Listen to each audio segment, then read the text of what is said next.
Bhagavate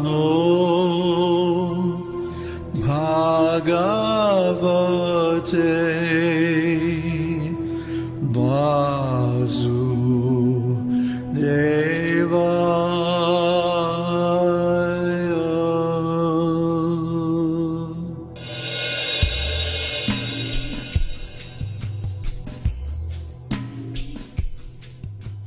Hello, I'm David Hughes.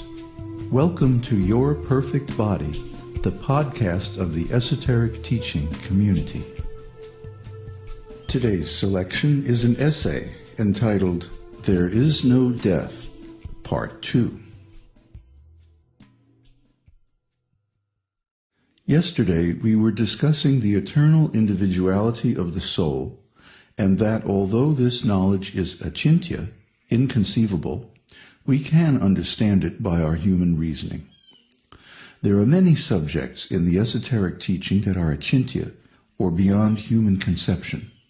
So how can we know that Kṛṣṇa is correct when he says, "Na evaham jatu nasam, na tvam neme janadhipah, na caiva na bhavisyamah, sarve vayam atah param"? Never was there a time when I did not exist, nor you, nor all these kings, nor in the future shall any of us cease to be. Bhagavad-gītā 2:12. The difference between the conditioned soul and the liberated soul is that a conditioned soul is imperfect in 4 ways. A conditioned soul is sure to commit mistakes, he is in illusion, has the tendency to cheat others, and has imperfect senses. Therefore, knowledge, especially spiritual knowledge, should not be accepted from a conditioned soul, but only from a liberated soul. Why is Bhagavad-gītā so honored and beloved all over the world? This Bhagavad-gītā was spoken in India a long time ago, and it is commonly understood to be a Hindu scripture. Then why is Bhagavad-gītā so much accepted all over the world? Now, not only in India, but in America, in Germany, in England, in Japan, all over the world, wherever you go, people are studying and discussing Bhagavad-gītā. Why? Because Bhagavad-gītā is spoken by a great personality, Lord Sri Kṛṣṇa.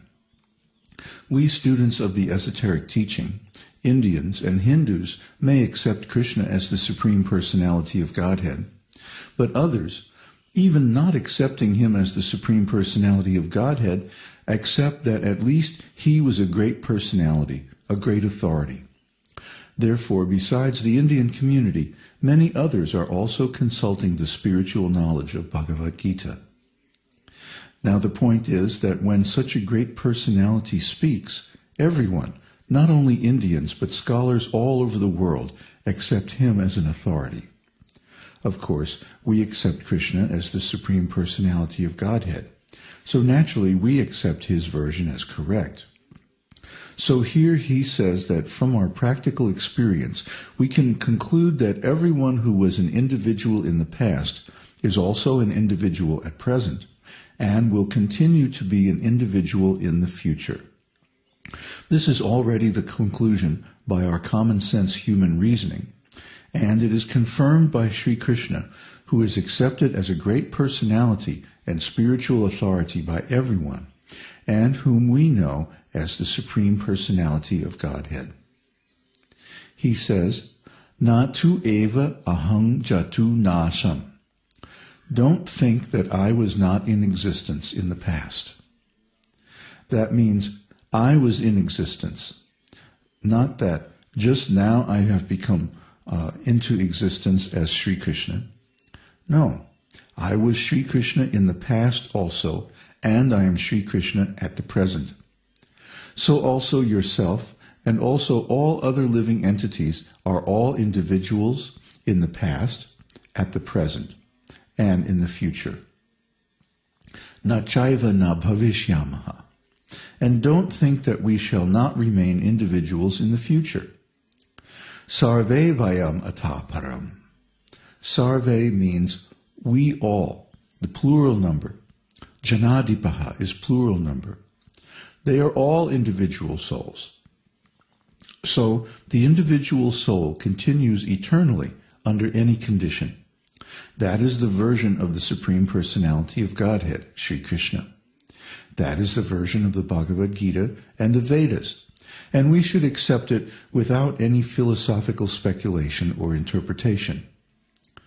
It is better to accept Krishna's version as it is, without unnecessarily commenting about it or interpreting it in a different way. Interpretation is unnecessary when things are clear. Scripture, especially Vedic scriptures, should not be interpreted. A scripture should be taken as it is, in the original way. Interpretation is required only when a statement is difficult to understand, vague, or obviously metaphorical. Otherwise, there's no need of interpretation. For example, if you read that such and such a town is on the sea. Now, a person who hears that may be confused. How is that? How can there be a town on the water?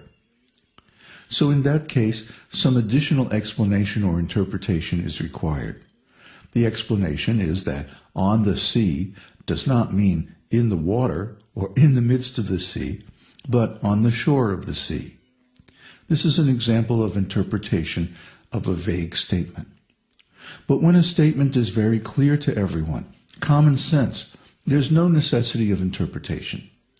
Here, the statement of Bhagavad-gītā as spoken by Lord Kṛṣṇa is very clear, that myself, yourself, and all these people who have assembled here are all individual persons.